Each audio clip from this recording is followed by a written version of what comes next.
ازيكم حبايبي؟ اللي معرفنيش انا نيفين. ايه رأيكم النهاردة نعمل مع بعض فطاير يعتبر نباتية بالشوكولاتة الخام. وتعالوا نشوف المقادير مع بعض. هحط هنا في الاول 4 كوبايات مية، وطبعا مية دافية تمام كده، مع باكيتة خميرة فورية، وهي ما يعادل تقريبا 45 جرام، مع كوبايتين سكر، كله بمعيار واحد بنفس الكوباية، وحاجة يعني زي ربع المعلقة ملح، وأحط معلقة خل، دي بتساعد على التخمير بسرعة. تمام كده. هحاول ان انا اشغل العجانة، او لو هتعملي بايديك المهم ان انا اتأكد ان السكر داب. في الحالة دي هكون نخلة دقيق معايا، ادي كوباية 2 3، وهو يعني هوريكي ان انا تقريبا استخدمت 9 كوبايات بنفس معيار الكوباية، ما يعادل كيلو دقيق. وزي ما قلتلك هي 9 كوبايات، بس بعملها بالتدريج، يعني انا حطيت 3 دلوقتي، دي الرابعة، الخامسة، وكل شوية بنزل بكوباية كوباية واشغل العجانة، وادي دي كده 6. الاجمالي تقريبا زي ما قلتلك 9 كوبايات.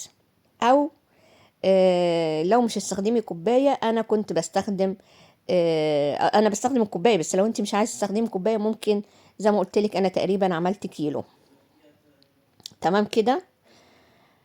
وبحاول انزل كوباية كوباية علشان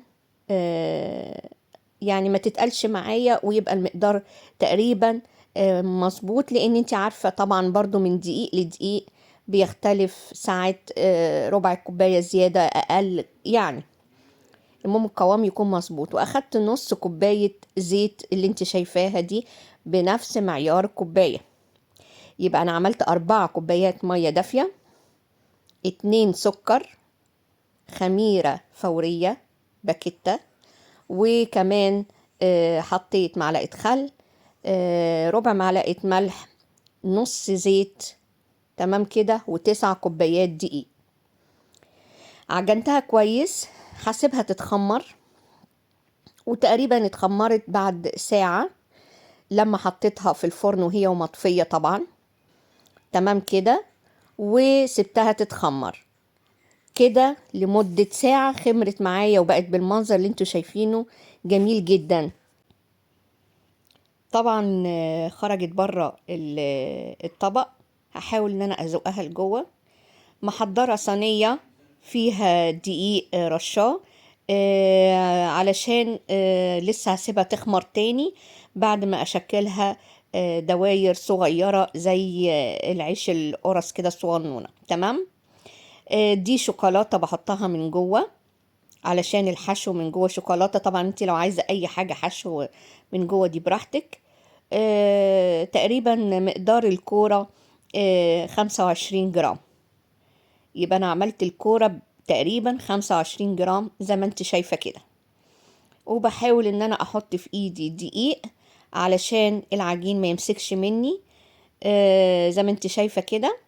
واحط الحشو من جوه زي ما قلت لك شوكولاته، وهقفلها كويس علشان ما تتفتحش مني، لاني انا طبعا مش هستخدم الفرن المره دي، هستخدم الاير فراير، فبالتالي انا مش عايزاها تتفتح مني.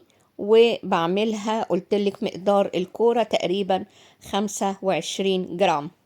عايزه تكبريها براحتك، عايزه تخليها بنفس المقدار براحتك. برضو بحاول اوريك ازاي طريقة اللفة بتاعتها.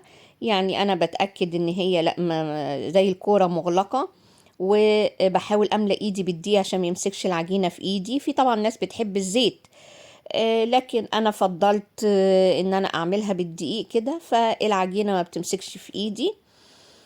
واحط فيها جواها الحشو واسيبها تخمر شوية. بعد ما خلصت الكمية حبيت اوريكي ازاي انا سايباها علشان تخمر. وتقريبا الكيلو طلع معايا زي ما انت شايفة المجموعة اللي قدامك دي. بمقدار 25 جرام الكورة. هسيبها تخمر علشان انا عايزاها تتضاعف حجمها. تمام. هغطيها طبعا بفوطة، وبعد كده في الاير فراير على طول احط يعني حسب مقاس الاير فراير اللي عندك. انا تقريبا كان بياخد في المرة 4. اخد معايا طبعا في الاير فراير بالظبط 4 دقايق. ان الاير فراير بيبقى سخن جدا. ديت بعد ما خرج من الفرن عايزة اديها لمعة، وفي نفس الوقت عايزة احط لها شوكولاتة من فوق. فجبت عسل اسود وحطيت عليه مية علشان يبقى خفيف شوية، وابتديت ادهن الوجه بتاعة الفطيرة بعد ما خرجت من الفرن، وهحط عليها على طول شوكولاتة من فوق، يعني مجروش او اي حاجة موجودة عندك صغيرة للتزيين. وادي شكلها لما خرجت زي ما انت شايفة بالطريقة دي. انا بحاول ان انا ادهن الوش بتاعها. هي مش محتاجة على فكرة ان هي ادهنها قبل ما تدخل زي الفرن، يعني ان انا كنت بدهنها علشان تدي لون ذهبي. لا، في الاير فراير الصراحة ما دهنتهاش هي وعجينة. لكن لما خرجت على طول كنت محضرة العسل بالمية ودهنت الوجه بتاع الفطير، وابتديت ان انا ادهنه كويس واحط عليه الشوكولاتة، يبقى التزيين الخارجي هو اللي عملته بالعسل الاسود.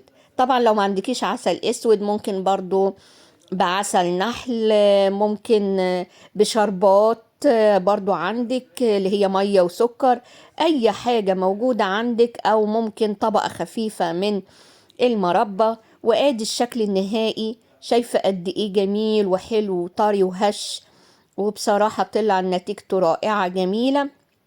وفي نفس الوقت احنا ولا مستخدمين لبن ولا مستخدمين سمنة ولا مستخدمين اي حاجة منتجات الالبان، كلها نباتية وخفيفة وطعمها حلو. وبصراحة كانت جميلة جدا. اتمنى ان انتوا تجربوها وتقولوا لي رأيكم في التعليقات، واتمنى ان انتوا تكتبوني من انهي بلد. وكمان اتمنى ان اشوفكم على الفيسبوك بنفس اسم قناتي نيفن ايطالي دولشي ايصالاتو. واشوفكم في الفيديو الجاي بمقترحات جديدة واراء جديدة. واتمنى ان اشوفكم في الاشتراكات في اليوتيوب او اللايك في الفيسبوك. واشوفكم في الفيديو الجاي. باي باي.